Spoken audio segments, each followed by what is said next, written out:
La carta dell'erboristeria è costituita da 3 stampe con l'illustrazione di 90 piante autoctone esistenti qua sul territorio ma in tutta Italia.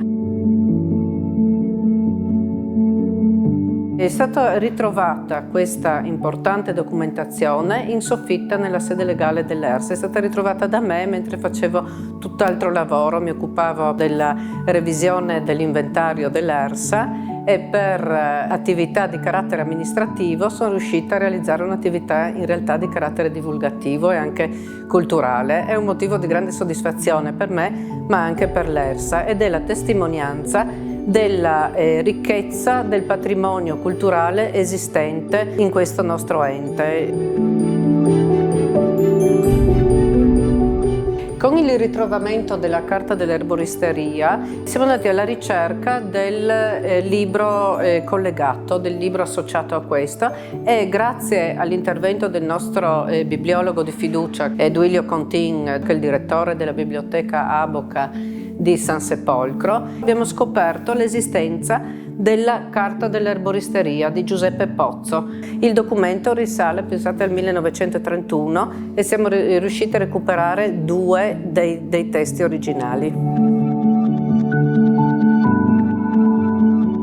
L'autore di queste stampe è Giuseppe Pozzo, un botanico verosimilmente o un agronomo che all'epoca, dal 1920 al 1935, insegnava nelle cattedre ambulanti. Insegnare nelle cattedre ambulanti vuol dire prendersi su dalla sede centrale, che poteva essere verosimilmente Gorizia, e andare in tutti i paesi e spiegare loro come intervenire nell'agricoltura in generale.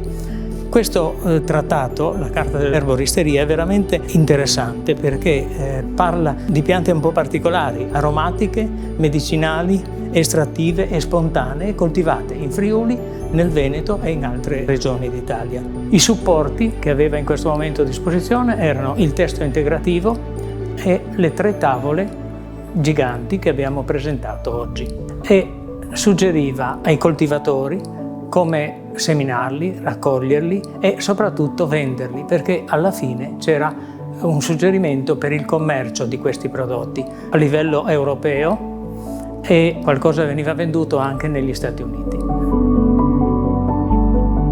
Un percorso lungo negli anni che parte addirittura dall'impero e dal Regio Impero. ERSA nel tempo ha cambiato nomi ma ha mantenuto quella sua storia legata alla cultura del mondo agrario, nell'evoluzione e in quella che è l'istruzione. Oggi il vero compito è quello di mantenere il patrimonio storico-culturale e di evolvere rispetto invece a una funzione di supporto al mondo imprenditoriale agricolo per dargli quello che si è sempre garantito con una logica lungimirante da secoli.